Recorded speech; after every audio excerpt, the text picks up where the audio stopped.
The morning mist hung low over Windsor Castle as 10-year-old Prince George walked quietly through the ancient stone corridors, his footsteps barely making a sound on the polished floors. Unlike most children his age who would be rushing to breakfast or playing video games, George had developed a habit of taking early morning walks through the castle before his tutoring sessions began. His parents, the Prince and Princess of Wales, encouraged this quiet time, believing it helped him understand the weight and beauty of his future responsibilities. As George rounded the corner near the East Terrace, he noticed something unusual. Sergeant Thomas Mitchell, one of the Queen's Guard who had been stationed at Windsor for nearly 15 years, was standing at his post but seemed different somehow. The young prince had always been observant, a trait his father often remarked upon with pride, and today that observation led him to pause. Sergeant Mitchell's usually perfect posture appeared slightly strained, and though his face remained stoically forward as protocol demanded, George could see something was wrong. The guard's hands, usually steady as stone while holding his rifle, trembled almost imperceptibly. His breathing seemed labored, though he tried to keep it controlled. George had been taught never to interrupt a guard on duty, but something deep in his young heart told him this was different. He had learned about compassion not just from his parents, but from his great-grandmother, Queen Elizabeth II, who had always told him that true leadership meant caring for those who served the crown. Instead of continuing his walk, George positioned himself where he could observe the sergeant without being obvious. He noticed how the man's eyes occasionally closed for just a moment longer than a normal blink, and how he seemed to be fighting against something internal. The prince had seen his own grandfather deal with health issues and recognized the signs of someone trying to push through pain or illness. After several minutes of careful observation, George made a decision that would later be described by palace staff as both surprising and characteristic of his gentle nature. He approached the guard slowly, stopping just within the acceptable distance that protocol allowed. "Good morning, Sergeant Mitchell," George said quietly, his voice carrying the polite tone he had been taught, but also something warmer, more personal. The guard's eyes shifted slightly toward the prince, though his head remained facing forward. "Good morning, Your Royal Highness," he replied, his voice steady despite whatever he was experiencing. George studied the man's face more closely now. Sergeant Mitchell was in his early 40s, with kind eyes and a weathered face that spoke of years of dedicated service. The prince had often seen him during ceremonial events and had always been impressed by the man's dedication and professionalism. "Sergeant," George said, stepping slightly closer, "are you feeling quite well today?" The question hung in the air for a moment. Protocol dictated that guards should not engage in personal conversation with members of the royal family while on duty, but there was something in the young prince's voice that made it impossible for Mitchell to give a standard response. "I am managing quite well, Your Royal Highness. Thank you for your concern," Mitchell replied, though his voice carried a strain that George's keen ear detected immediately. George glanced around to ensure they were alone in this section of the castle. The morning was still early enough that most staff were attending to duties in other parts of the building, and his security detail was maintaining a respectful distance, as they had been trained to do during his morning walks. "Sergeant Mitchell," George said, his voice taking on a more serious tone despite his young age, "my great-grandmother always told me that the people who serve our family are not just employees, but part of our extended family. If something is wrong, I would like to help if I can." The guard's composure nearly broke at these words. For 15 years, he had maintained the professional distance required of his position, but the genuine concern in this child's voice touched something deep within him. Mitchell had been fighting a severe migraine for the past 3 hours. One that had been building since he woke up and had now reached the point where his vision was beginning to blur slightly. "Your Royal Highness," Mitchell began, then paused, clearly struggling with protocol versus honesty. I have been experiencing a rather severe headache, but I am committed to completing my shift. The Queen's Guard does not abandon their post." George nodded thoughtfully, understanding the man's dedication, but also recognizing that sometimes compassion required breaking certain rules for the greater good. He had learned this lesson from watching his parents navigate the balance between royal protocol and human kindness. "Sergeant, may I ask if you have taken anything for the pain?" George inquired, his maturity in the moment far exceeding his 10 years. "I have not, Your Royal Highness. We are not permitted to take medications while on active duty without proper authorization and medical clearance." George understood the complexity of the situation immediately. The guard was caught between his duty to remain at his post and his physical well-being, bound by regulations that prioritized security above personal comfort. But the prince also understood that a guard who was suffering might not be able to perform his duties effectively, which could potentially compromise security rather than maintain it. "Sergeant Mitchell, I am going to make a suggestion, and I hope you will consider it seriously," George said, his voice carrying an authority that surprised both of them. "I believe the most responsible thing for you to do right now is to report your condition to your commanding officer and request relief. A guard who is not at full capacity cannot provide the protection that is expected and needed." The sergeant looked at the young prince with newfound respect. Here was a child who understood not only the human element of the situation, but also the practical and security implications. Mitchell had been thinking the same thing, but had been reluctant to appear weak or unreliable. "Your Royal Highness, I appreciate your concern, but I do not wish to be seen as someone who cannot handle his responsibilities." George considered this for a moment, then smiled slightly. "Sergeant, some of the bravest people I know are those who ask for help when they need it. My father once told me that true strength lies not in suffering in silence, but in knowing when to seek support so that you can continue to serve effectively."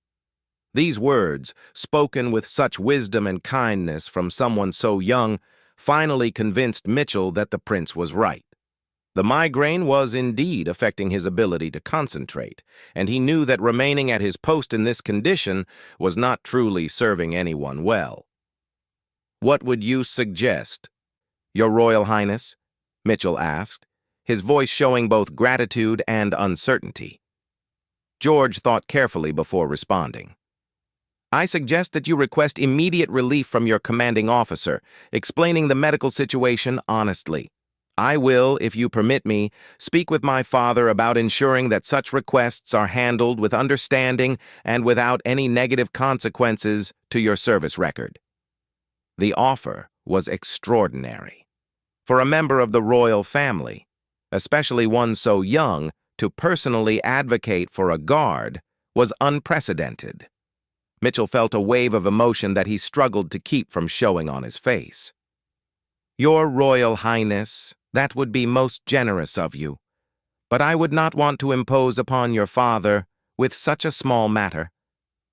George's expression became more serious. "Sergeant Mitchell, the well-being of the people who dedicate their lives to serving and protecting our family is never a small matter. It is, in fact, one of the most important matters." At that moment, George heard footsteps approaching and turned to see his personal protection officer, Inspector Davies, making his routine check. The inspector had been watching the interaction from a distance and now approached with the professional demeanor expected in such situations. "Good morning, Your Royal Highness," Inspector Davies said with a respectful nod. "Is everything proceeding well with your morning walk?" George looked from the inspector to Sergeant Mitchell and made a decision that would demonstrate his growing understanding of leadership and responsibility. "Inspector Davies, Sergeant Mitchell is experiencing a medical issue that I believe requires immediate attention and relief from his duties. Could you please help facilitate contact with his commanding officer?" Inspector Davies, a seasoned professional who had served the royal family for over a decade, immediately understood the gravity of the situation. He had observed the prince's interaction with the guard and was impressed by the young man's handling of the situation. "Of course, Your Royal Highness. Sergeant Mitchell, I will contact Captain Reynolds immediately and arrange for your relief. In the meantime, perhaps it would be appropriate for you to step back from your post." Mitchell looked at both men gratefully. "Thank you, sir. Your Royal Highness, I cannot express how much your kindness and understanding mean to me." George stepped closer and, in a gesture that would later be remembered by all who witnessed it, extended his hand to the sergeant. "Sergeant Mitchell, thank you for your years of dedicated service to my family. Please take care of yourself, and I hope you feel better soon." The handshake between the 10-year-old prince and the veteran guard was brief but meaningful, representing a moment when royal protocol gave way to human compassion. Inspector Davies discreetly arranged for immediate relief, and within 20 minutes, Sergeant Mitchell was able to seek medical attention while his replacement took over the post. As George continued his morning walk, he reflected on the encounter. He had learned something important about leadership that morning, something that went beyond the formal lessons he received in his tutoring sessions. True leadership, he realized, meant recognizing when rules needed to be balanced with compassion and when the well-being of individuals was more important than strict adherence to protocol. Inspector Davies walked alongside the prince, impressed by what he had witnessed.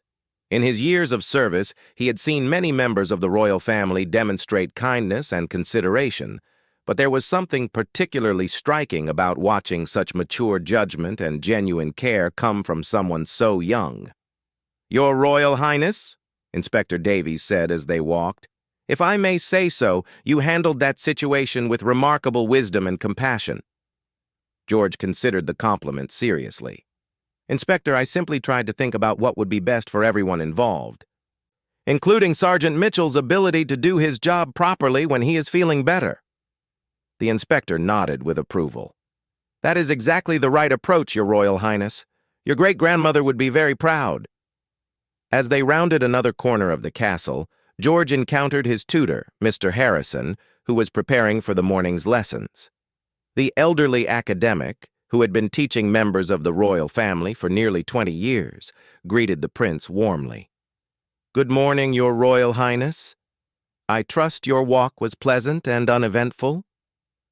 George exchanged a quick glance with Inspector Davies before responding. "It was quite educational, actually, Mr. Harrison. I learned something important about the balance between rules and compassion." Mr. Harrison, intrigued by the prince's thoughtful response, smiled. "That sounds like an excellent foundation for today's civics lesson. Perhaps you would like to share what you learned?" As they walked toward the schoolroom, George explained the morning's events in detail, describing his observations, his decision-making process, and the outcome. Mr. Harrison listened with growing interest and admiration. "Your Royal Highness, you have just provided a perfect example of practical leadership in action. The ability to balance duty, protocol, compassion, and practical considerations is one of the most important skills a future king must possess." George nodded thoughtfully. "I think I understand better now why my great-grandmother always emphasized that our role is to serve, not just to be served." The morning's civics lesson became an extended discussion about the responsibilities of leadership, the importance of caring for those who serve the crown, and the ways in which compassion and duty could work together rather than in opposition. Mr. Harrison found himself impressed not only by George's actions, but by his ability to articulate the reasoning behind them. Meanwhile, in another part of the castle, Inspector Davies was filing a detailed report about the morning's events. Such reports were routine for any interaction between members of the royal family and staff, but this particular report would make its way through the proper channels with special attention paid to the prince's exemplary conduct. Captain Reynolds, the commanding officer of the guard unit, received the report along with a personal call from Inspector Davies. As a career military man who had served in various challenging environments before joining the royal household, Reynolds was initially concerned that there might have been a security breach or protocol violation. "Inspector Davies, I understand that Sergeant Mitchell was relieved from duty this morning due to a medical issue. Was there any compromise to security protocols?" "Quite the opposite, Captain Reynolds," Inspector Davies replied. "Prince George identified a potential security risk in having a guard on duty who was experiencing a medical emergency, and he handled the situation with remarkable maturity and consideration for both security and the sergeant's well-being." Reynolds was quiet for a moment as he processed this information. "The prince identified the issue?" "Yes, sir. He observed that Sergeant Mitchell was experiencing difficulty, approached him appropriately, determined the nature of the problem, and suggested the proper course of action. He even offered to speak with his father to ensure that such medical situations would be handled with understanding in the future." Captain Reynolds had been in charge of royal security for several years and had deep respect for the royal family, but this particular account impressed him greatly. "And Sergeant Mitchell? How is he now?" "He received medical attention and is recovering well. The doctor confirmed that he was indeed experiencing a severe migraine that could have impaired his performance. He should be able to return to duty within a day or two." "Inspector, please convey my compliments to Prince George for his excellent judgment and consideration. And please let Sergeant Mitchell know that there will be absolutely no negative consequences for his service record. In fact, I believe his willingness to accept help when needed, particularly when encouraged by Prince George's wise counsel, demonstrates the kind of integrity we value in the Queen's Guard." That afternoon, as George finished his lessons and prepared for lunch with his family, he found himself thinking about Sergeant Mitchell and wondering how the man was feeling. The prince had learned something valuable that morning, but he also found himself curious about the broader implications of what had happened. During lunch with his parents, Prince William and Catherine, George recounted the morning's events. His parents listened with interest and pride as their son described his observations, his decision-making process, and the outcome. Prince William smiled at his son's account. "George, you handled that situation extremely well. The ability to observe, analyze, and act with both compassion and practical wisdom is exactly what will be expected of you throughout your life." Catherine nodded in agreement. "What I find particularly impressive is that you thought about not just Sergeant Mitchell's immediate needs, but also the broader implications for security and for how such situations should be handled in the future." George considered his parents' words carefully. "I kept thinking about what great-grandmother would have done and what you and Father would want me to do. It seemed like the right thing to help someone who needed it, especially someone who has been helping us for so many years." "That instinct will serve you well," Prince William said. "The ability to balance the formal requirements of your position with genuine care for people is one of the most important qualities a leader can have." As the family continued their meal, George asked a question that showed his growing understanding of his future role.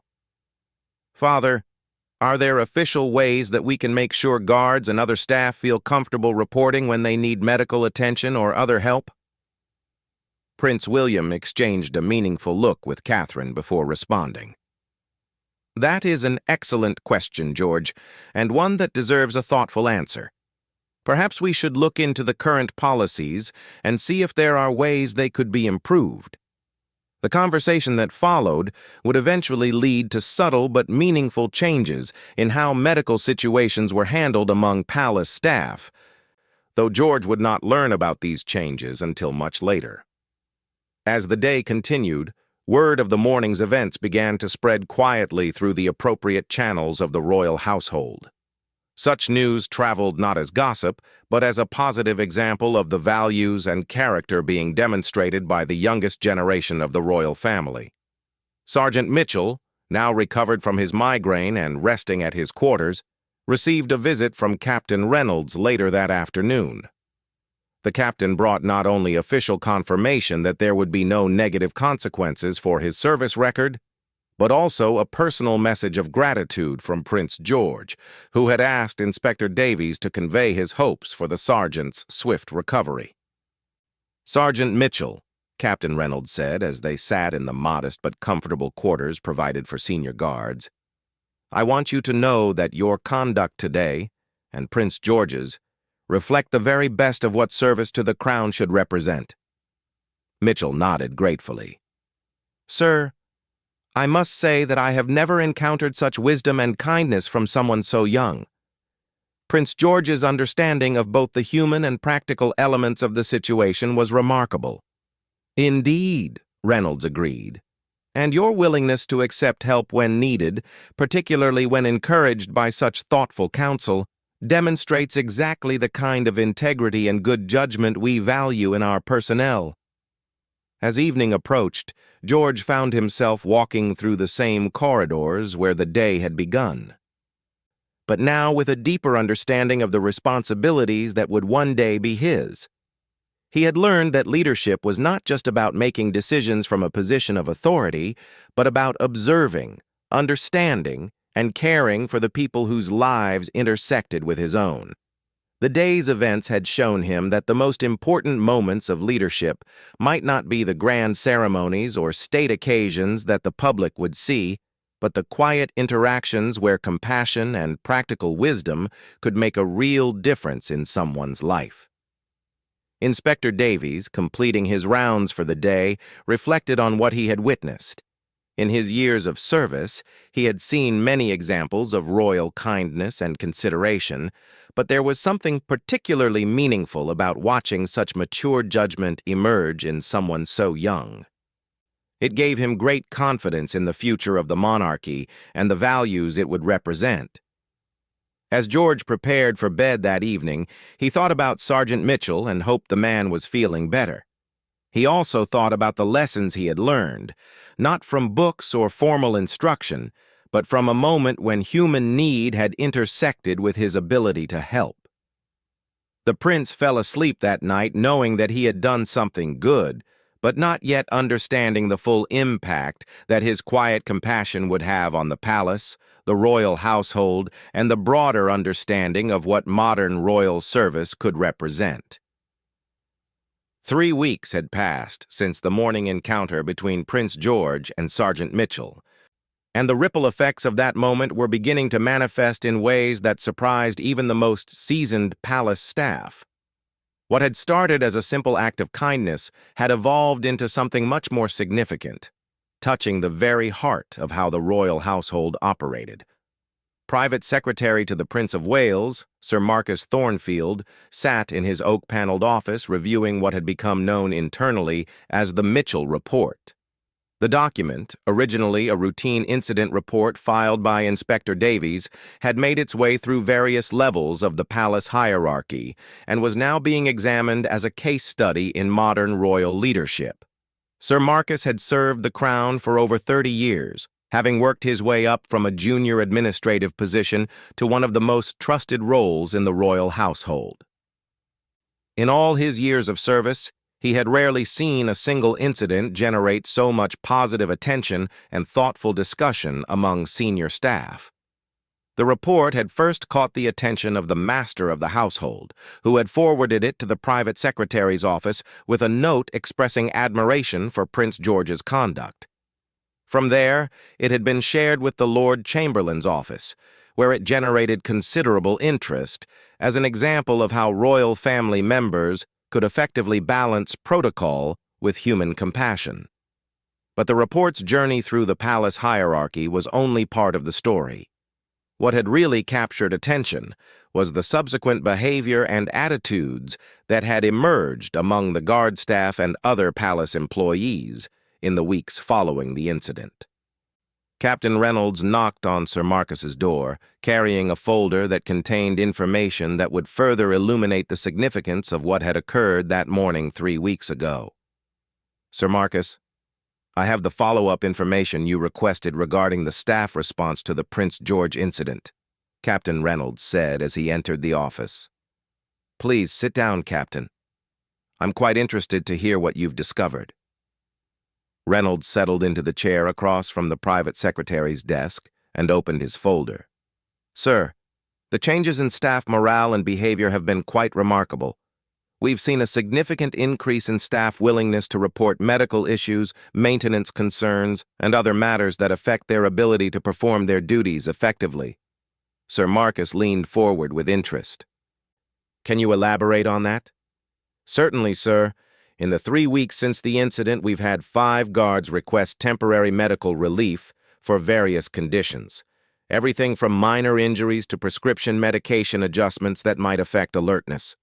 Previously, such requests were extremely rare because personnel were concerned about appearing weak or unreliable. And how have these requests been handled? Following Prince George's suggestion, we've implemented a more supportive approach. Each request has been evaluated purely on its medical and security merits, with no negative impact on service records for legitimate health concerns. The result has been that guards are actually more effective at their duties because they're addressing issues before they become serious problems. Sir Marcus nodded thoughtfully. That's quite a practical improvement. Are there other changes you've observed? Reynolds smiled slightly. Perhaps most interestingly, sir, several staff members have mentioned that they feel more valued and respected since word of Prince George's actions spread through the household. The knowledge that even a 10-year-old member of the royal family was willing to advocate for a guard's well-being has had a profound impact on morale. How has this affected the relationship between the royal family and the staff? Sir, I would say that there's been a noticeable increase in the sense that the royal family genuinely cares about the people who serve them. This isn't necessarily new, but Prince George's actions demonstrated it in a very direct and meaningful way that resonated throughout the household. Sir Marcus made several notes before continuing. Captain, I understand that Sergeant Mitchell has specifically requested to speak with someone from my office about the incident. What can you tell me about that? Yes, sir. Sergeant Mitchell has recovered fully from his medical issue and has returned to active duty. However, he has indicated that his experience with Prince George has given him some insights about royal service that he believes might be valuable to share with senior management. I would very much like to speak with him. Could you arrange a meeting? Of course, sir. He's available at your convenience. An hour later, Sergeant Mitchell sat in the same chair that Captain Reynolds had occupied, but his demeanor was noticeably different. Where the captain had been professional and analytical, Mitchell appeared more personal and reflective about his experience. Sergeant Mitchell, thank you for agreeing to speak with me about your experience with Prince George, Sir Marcus began. I understand it made quite an impression on you. Mitchell straightened slightly, his years of military bearing evident even in this informal setting. Sir Marcus, in 15 years of service to the Crown, I have had many interactions with members of the royal family, all of which have been positive and professional. However, my encounter with Prince George was genuinely transformative. In what way? Sir, the prince demonstrated something that I had heard about in theory but had never experienced so directly. The idea that true leadership involves caring for the people under your care. But what struck me most was not just his kindness, which was remarkable, but his understanding of the practical implications of the situation. Sir Marcus encouraged him to continue. Please elaborate on that. Prince George immediately grasped that a guard who was not at full capacity could not provide optimal security. He understood that asking for help when needed was not a sign of weakness, but a demonstration of responsibility. Most importantly, he recognized that the system needed to support such decisions rather than penalize them. And how has this affected your view of your service? Mitchell paused thoughtfully before responding. Sir, I have always been proud to serve the Crown, but that morning helped me understand that true service involves not just following orders and maintaining protocols, but also thinking critically about how to serve most effectively. Prince George showed me that sometimes the most loyal thing you can do is to acknowledge when you need support. Sir Marcus found himself deeply moved by the sergeant's words. "Sergeant, have you shared these thoughts with your colleagues?" "To some extent, sir, yes. Many of the guards have been discussing the incident, not as gossip, but as an example of what respectful and effective interaction between the royal family and staff should look like. It has sparked conversations about how we can better serve the crown by being more honest about our capabilities and limitations." That's quite remarkable. Are there specific changes you would recommend based on your experience? Mitchell considered the question carefully. "Sir, I think the most important change would be to formalize the understanding that Prince George demonstrated that morning, that asking for help when needed is a sign of professional responsibility, not personal weakness. If that principle were clearly communicated and consistently applied, I believe it would improve both staff well-being and operational effectiveness." Sir Marcus made detailed notes throughout the conversation, recognizing that he was documenting something significant. "Sergeant Mitchell, I want you to know that your insights are being taken very seriously at the highest levels of palace management. The example that Prince George set, and your thoughtful response to it, represent exactly the kind of evolution in royal service that can benefit everyone involved." As the meeting concluded, Sir Marcus realized that he was witnessing something rare in institutional settings, a moment when individual compassion had catalyzed broader organizational improvement. Prince George's actions had not only helped one guard in immediate need, but had initiated a conversation about how the entire royal household could operate more effectively and humanely. That afternoon, Sir Marcus met with the master of the household, Sir Geoffrey Pemberton, to discuss the broader implications of what they were learning about the Prince George incident and its aftermath. "Geoffrey, I've been reviewing the various reports and interviews related to Prince George's interaction with Sergeant Mitchell, and I believe we're seeing something quite significant." Sir Geoffrey, a dignified man in his early 60s who had managed royal household operations for over a decade, looked up from his own stack of papers. "I've been thinking the same thing, Marcus. The positive changes in staff morale and operational effectiveness have been notable. More than that, I think we're seeing a demonstration of how royal leadership can evolve to meet contemporary challenges while maintaining traditional values of service and duty." "How so?" Sir Marcus organized his thoughts before responding. Prince George instinctively understood something that modern management theory emphasizes, that taking care of your people is not just morally right, but practically effective.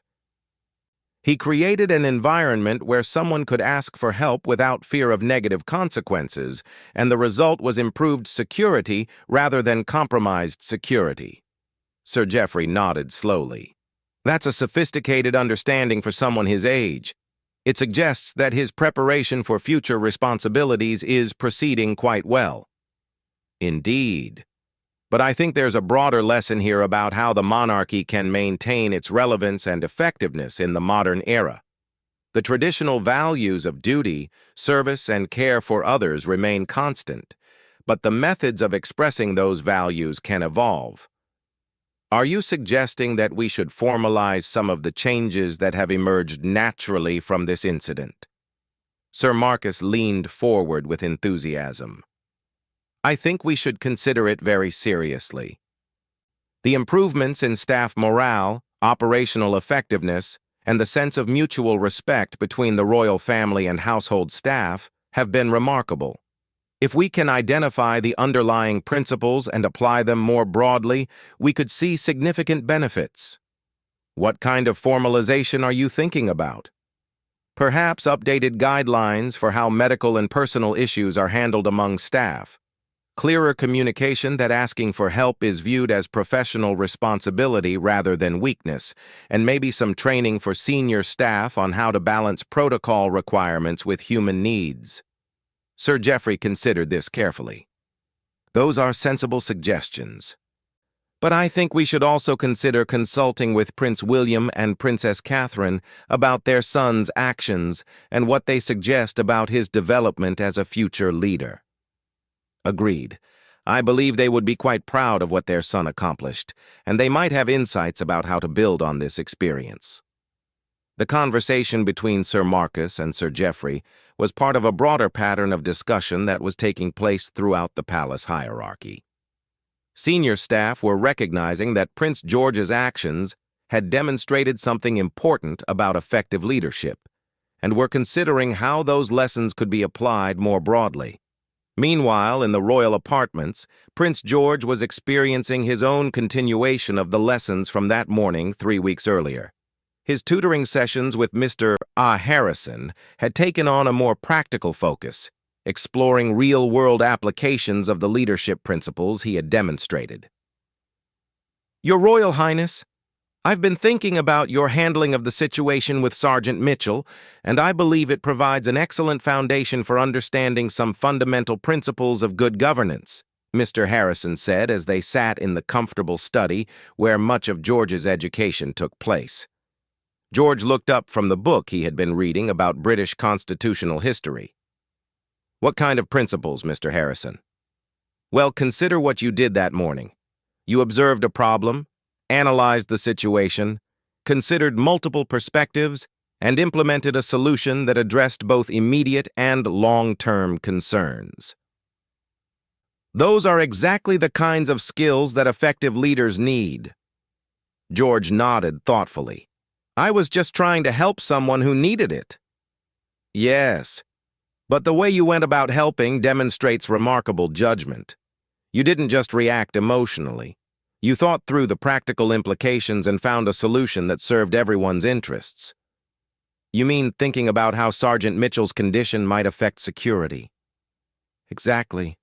You understood that true compassion sometimes requires making difficult decisions, and that helping someone in the short term might actually serve the broader good as well. George considered this for several moments. Mr. Harrison, do you think there are other situations where the same kind of thinking might be helpful? Absolutely, Your Royal Highness. In fact, I think that kind of balanced judgment, considering both human needs and practical requirements, is one of the most important skills you can develop for your future role. The conversation continued, with Mr. Harrison providing historical examples of how successful monarchs and leaders had balanced compassion with practical governance, using Prince George's recent experience as a foundation for understanding these broader concepts. In another part of the castle, Princess Catherine was having her own conversation about the incident with Lady Susan Worthington, one of her ladies-in-waiting and a trusted advisor who had served the royal family for many years. Lady Susan, I wanted to discuss something with you regarding George's recent interaction with one of the guards, Princess Catherine said as they reviewed the day's schedule in her private sitting room. Of course, Your Royal Highness. I understand it was quite a remarkable demonstration of judgment and compassion. Yes, and I'm curious about your perspective on how such incidents reflect on his preparation for future responsibilities. Lady Susan, a thoughtful woman in her early 50s who had observed royal family dynamics for over 2 decades, considered her response carefully. Your Royal Highness, I believe what Prince George demonstrated that morning represents exactly the kind of leadership that the monarchy will need in the coming decades. How so? He showed the ability to maintain respect for tradition and protocol while adapting to human needs and practical circumstances. That kind of flexible wisdom will be essential as he navigates the challenges of modern royal leadership. Princess Catherine nodded with interest. That's an insightful observation. Do you think there are ways we can encourage the development of these qualities? I believe the most important thing is to continue providing opportunities for Prince George to observe and participate in real situations where his judgment and compassion can be exercised. The theoretical knowledge from his studies is important, but the practical experience of balancing multiple considerations in real-world situations is invaluable. That makes sense. I've been thinking about how to build on this experience constructively. Lady Susan smiled slightly. Your Royal Highness, if I may say so, the fact that Prince George naturally thought to consider not just Sergeant Mitchell's immediate needs, but also the broader implications for policy and treatment of staff, suggests that his fundamental instincts are excellent. The key now is to help him understand how those instincts can be applied in various contexts. As these conversations were taking place throughout the palace, Sergeant Mitchell had returned to his regular duties with a new perspective on his service and his relationship with the royal family. His colleagues had noticed a change in his demeanor, not a lessening of professionalism or dedication, but an increased sense of purpose and connection to his role. During a break in his shift, Mitchell found himself in conversation with Corporal James Wright, a younger guard who had joined the Queen's Guard only 2 years earlier. "Sergeant, I've been hearing about your interaction with Prince George a few weeks ago," Wright said with evident curiosity. "Some of the lads have been talking about it, and I wondered if you could tell me what it was really like." Mitchell considered how to respond. "Corporal Wright, it was an experience that reminded me why I chose to serve the crown in the first place." "How do you mean, sir?" "The prince demonstrated something that I had always believed in theory, but had never experienced so directly. That the royal family genuinely cares about the people who serve them, not just as employees doing a job, but as individuals with their own needs and well-being." Wright nodded with interest. "I've always felt respected in this position, but I've sometimes wondered if the family really thinks about us as people. I can tell you from personal experience that they do, at least Prince George certainly does. But what impressed me most was not just his kindness, but his wisdom. He understood the practical implications of the situation and found a solution that served everyone's interests." "What do you mean by practical implications?" Mitchell explained how Prince George had recognized that a guard operating under medical distress could not provide optimal security, and how the prince had framed the request for relief not as personal weakness, but as professional responsibility. "That's quite remarkable judgment for someone his age," Wright observed. "Indeed it is, and it's given me confidence that the future of the monarchy is in excellent hands." As their conversation continued, Wright found himself thinking about his own service in a new way. The knowledge that members of the royal family were willing to advocate for guards' well-being had deepened his sense of connection to his role and his respect for the institution he served. Similar conversations were taking place throughout the palace staff as the story of Prince George's compassion and judgment spread through the household. The narrative that emerged was not one of a child breaking rules or challenging authority, but of a future leader demonstrating the kind of balanced wisdom that could strengthen both the monarchy and the people who served it. In the royal family's private quarters that evening, Prince William and Princess Catherine reflected on the broader impact of their son's actions as they prepared for dinner. "Catherine, I've been hearing remarkable things about how George's interaction with Sergeant Mitchell has affected the entire household," Prince William said as he reviewed some papers from his private secretary. "What kind of things?" "Improvements in staff morale, increased willingness to address problems before they become serious, and a general sense that the family genuinely cares about the people who work here." Catherine smiled with evident pride. "That's wonderful to hear.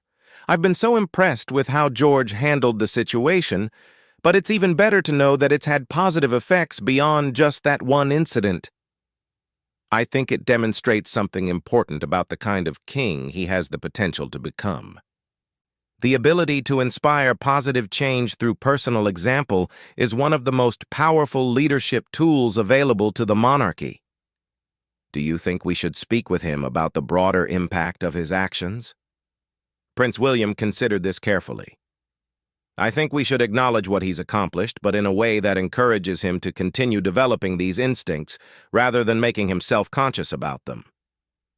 As the evening continued, both parents found themselves reflecting on how their son's natural compassion and developing judgment were preparing him for the responsibilities that would one day be his, and how those qualities might help the monarchy continue to evolve and remain relevant in the modern world. 6 months after the quiet morning encounter that had rippled through Windsor Castle, Prince George found himself standing in the same corridor where everything had begun, but now the landscape of relationships and understanding around him had transformed in ways both subtle and profound. The castle hummed with its usual activity, but there was something different in the atmosphere. Staff members moved with the same professionalism they had always demonstrated, yet there was an underlying sense of connection and mutual respect that seemed to permeate every interaction between the royal family and those who served them. George, now 11 and showing signs of the thoughtful young man he was becoming, had begun to understand that his actions that morning had initiated something much larger than he had initially realized. The lessons he was learning about leadership were no longer confined to textbooks and formal instruction, but were being demonstrated daily in the very environment where he lived. On this particular morning, George was accompanying his father on what Prince William called a household walkabout, informal visits with various departments and staff members that had become a regular part of palace routine. The practice had emerged naturally from discussions about how to maintain strong relationships between the royal family and the people who made their work possible.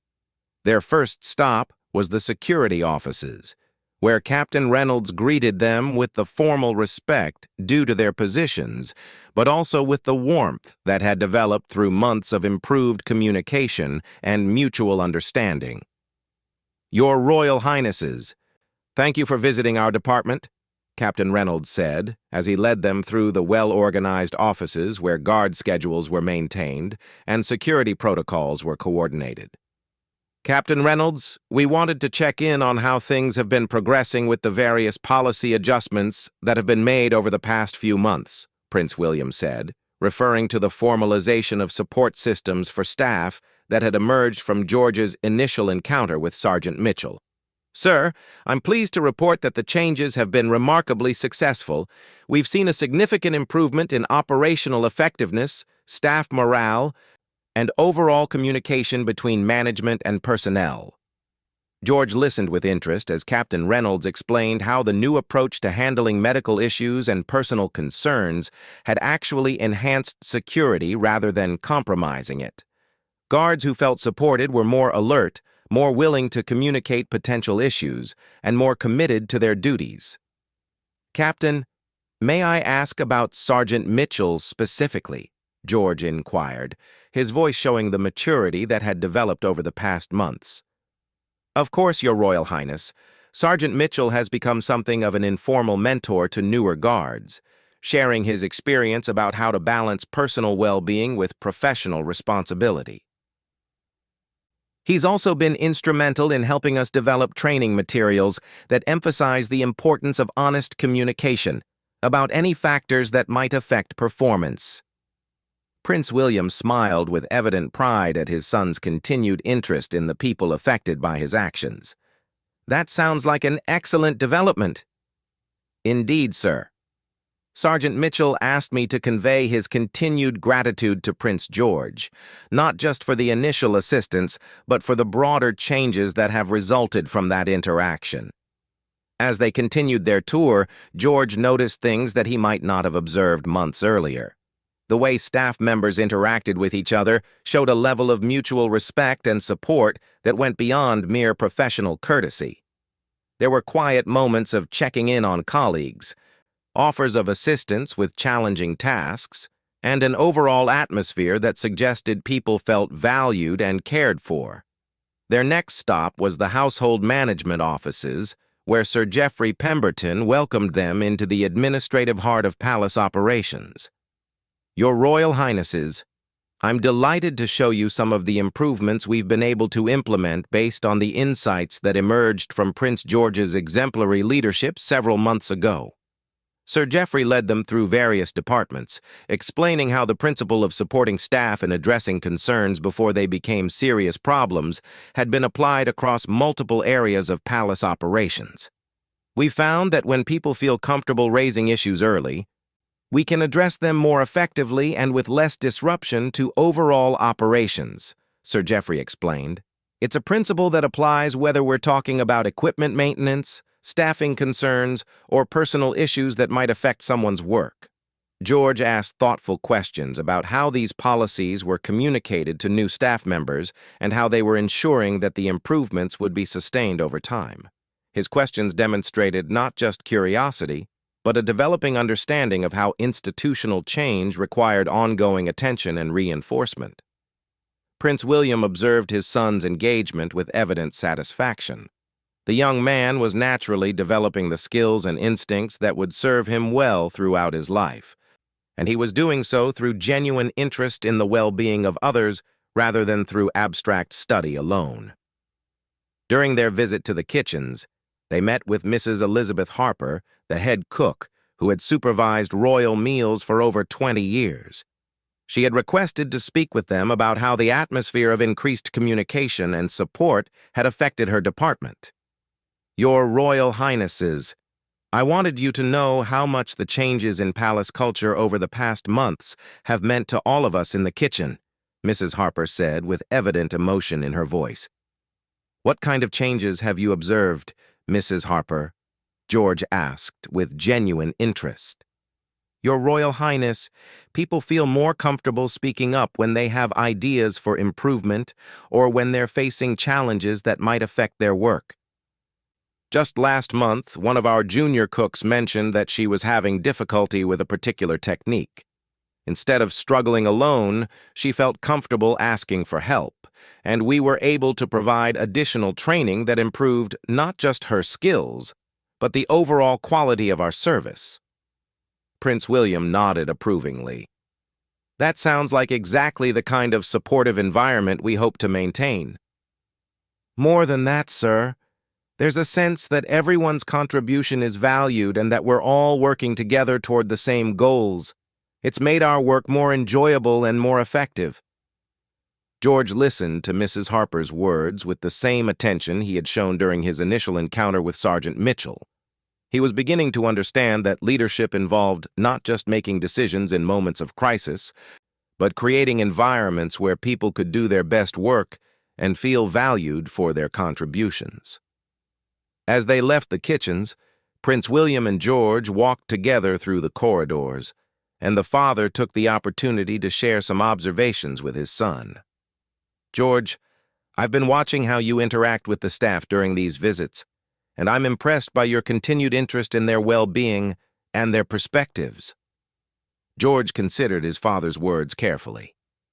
Father, I keep thinking about what great-grandmother used to say about service. It seems to me that if we're supposed to serve the people, that includes the people who work directly with us every day.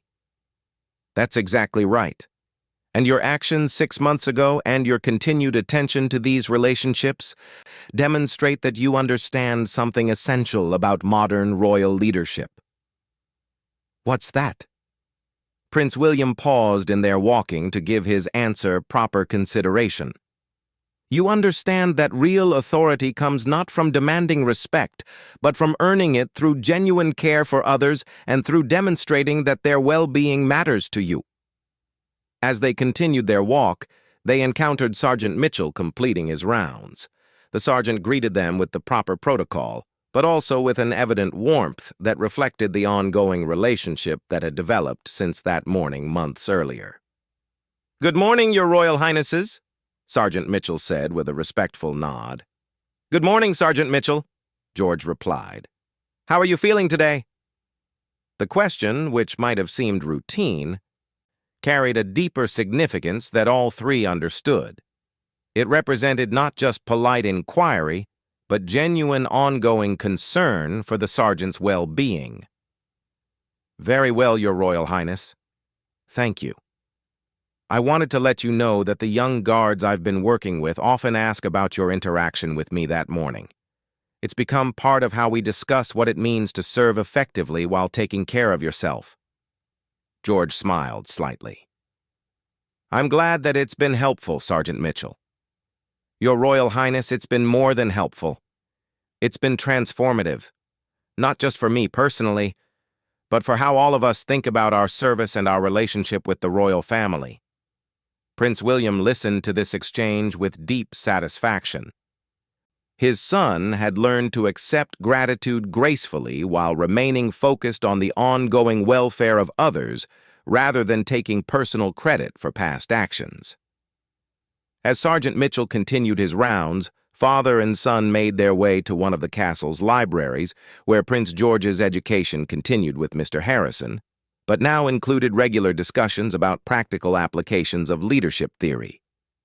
Your Royal Highness, I've been preparing today's lesson based on some historical examples of how individual actions by members of royal families have influenced broader institutional culture, Mr. Harrison said as they settled into the comfortable study area.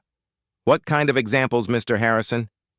Well, there are numerous instances throughout British history where a single act of compassion or judgment by a royal family member has set a tone that influenced how the entire court or household operated for years afterward. George leaned forward with interest. Do you have specific examples? Mr. Harrison opened one of several books he had prepared for the lesson. Consider Queen Victoria's relationship with her household staff, or the way King George V's attention to the welfare of palace employees during difficult economic times set standards that influenced royal household management for decades. So, my interaction with Sergeant Mitchell fits into a historical pattern? Yes, but more importantly, it demonstrates how individual choices can create lasting positive change. The improvements in palace culture that have resulted from your actions represent exactly the kind of influence that royal family members can have when they act with both compassion and wisdom. The lesson continued with discussions of how leadership principles observed in historical examples could be applied to contemporary challenges, using George's experience as a foundation for understanding broader concepts. Later that afternoon, George found himself in the palace gardens with his mother, Princess Catherine, who had asked him to join her for a walk while she reviewed some papers related to her charitable work. George, I've been thinking about the speech I need to give next month about youth leadership and community service, Catherine said, as they walked among the carefully maintained flower beds. What about it, Mama? I keep coming back to the example you set with Sergeant Mitchell and how it demonstrates the kind of leadership I hope to encourage in young people across the country. George looked at his mother with surprise. You want to talk about that in a public speech? Not specifically about you or Sergeant Mitchell, but about the principles you demonstrated: observation, compassion, practical thinking, and the courage to act when someone needs help. Catherine explained how she was developing a message about how young people could make meaningful differences in their communities through small acts of thoughtful leadership, and how George's experience had helped her understand what such leadership could look like in practice. The key insight from your experience, Catherine continued, is that effective leadership often involves creating environments where people feel safe to ask for help, and where helping others is seen as a strength rather than a burden. George walked quietly for several minutes, processing his mother's words and beginning to understand how his personal experience connected to broader themes of service and leadership that would be part of his life's work. Mama, do you think other young people could learn to do what I did that morning? I absolutely do, George. What you demonstrated wasn't some special royal ability. It was observation, empathy, and thoughtful action. Those are qualities that any young person can develop if they're encouraged to pay attention to the people around them and to think about how they can help. As the afternoon progressed, George began to see his experience with Sergeant Mitchell not just as a personal moment of growth, but as an example of how individual actions could contribute to broader patterns of positive change. That evening, the royal family gathered for dinner in their private dining room, and the conversation naturally turned to the day's activities and observations. Prince William shared his impressions from their household walkabout, particularly noting how the improvements in staff morale and communication continued to strengthen over time. Princess Catherine discussed her preparations for the upcoming speech and how George's experience had influenced her thinking about youth leadership. George listened to his parents' conversation with growing understanding of how his actions had connected to larger themes and responsibilities that would be part of his future role. "George," Prince William said, turning to his son, "I'm curious about your reflections on today's visits and conversations." George considered the question carefully before responding. "I think I'm beginning to understand that being royal isn't just about ceremonies and official duties, but about how we treat people in everyday situations and how those interactions can influence broader patterns." Catherine smiled with evident pride.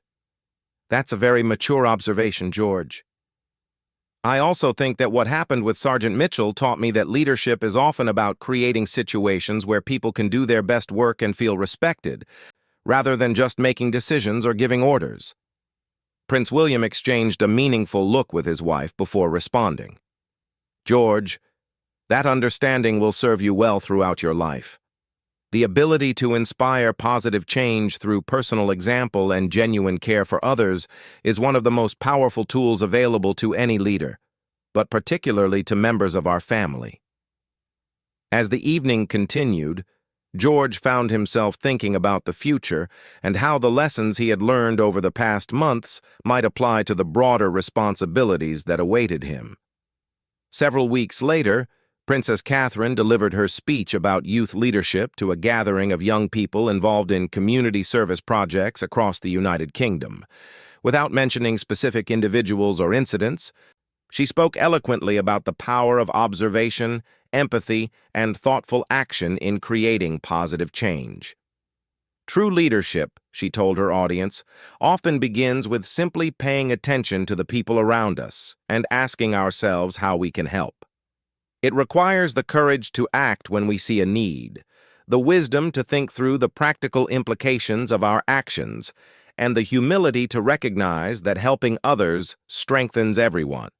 The speech was well received and widely reported, with many observers noting the practical and accessible approach to leadership development that the Princess of Wales was advocating. Back at Windsor Castle, George continued his education and his informal role as a positive influence on palace culture. His interactions with staff remained characterized by genuine interest in their well-being, and his presence had become associated with the supportive and respectful environment that now characterized the royal household. Sergeant Mitchell, now a recognized leader among the guard staff, often reflected on how a single moment of compassion from a young prince had transformed not just his own experience of royal service, but the culture of the entire household.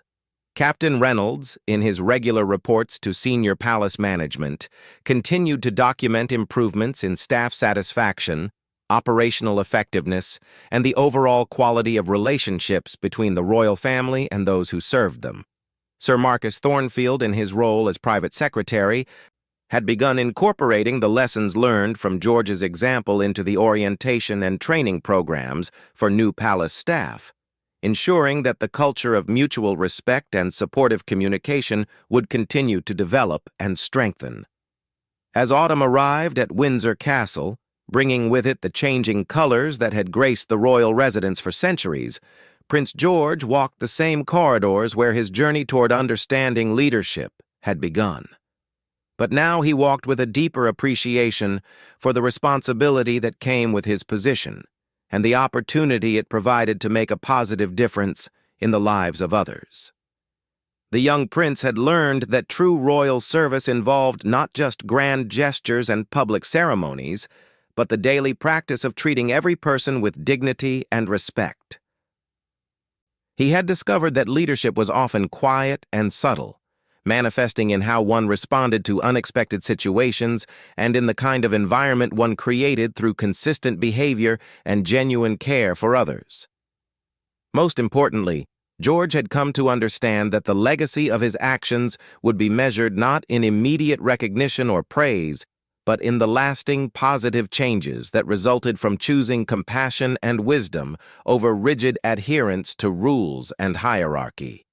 As he prepared for bed one evening, George looked out his window at the grounds of Windsor Castle and reflected on the journey that had begun with a simple observation about a guard who needed help. That moment had taught him that even small acts of kindness and thoughtful judgment could create ripple effects that strengthened institutions, improved lives, and demonstrated the very best values of royal service. The quiet compassion that had once shocked the palace had become an integral part of its culture, ensuring that the lessons learned would continue to benefit future generations of both royal family members and the dedicated people who served alongside them. In the years to come, as Prince George continued to grow and develop as a future leader, he would carry with him the understanding that true authority came not from commanding obedience, but from earning respect through genuine care for others and consistent demonstration that every person's well-being mattered. The story of his encounter with Sergeant Mitchell would become part of the informal history of the royal household, passed down as an example of how individual choices could transform institutional culture and how the principles of compassion, wisdom, and practical judgment could strengthen both personal relationships and the broader mission of royal service. As the castle settled into the quiet of another evening, the legacy of that morning's encounter continued to influence every interaction, every policy decision, and every relationship within the royal household, proving that sometimes the most profound changes begin with the simple decision to care about another person's well-being and to act on that care with both courage and wisdom.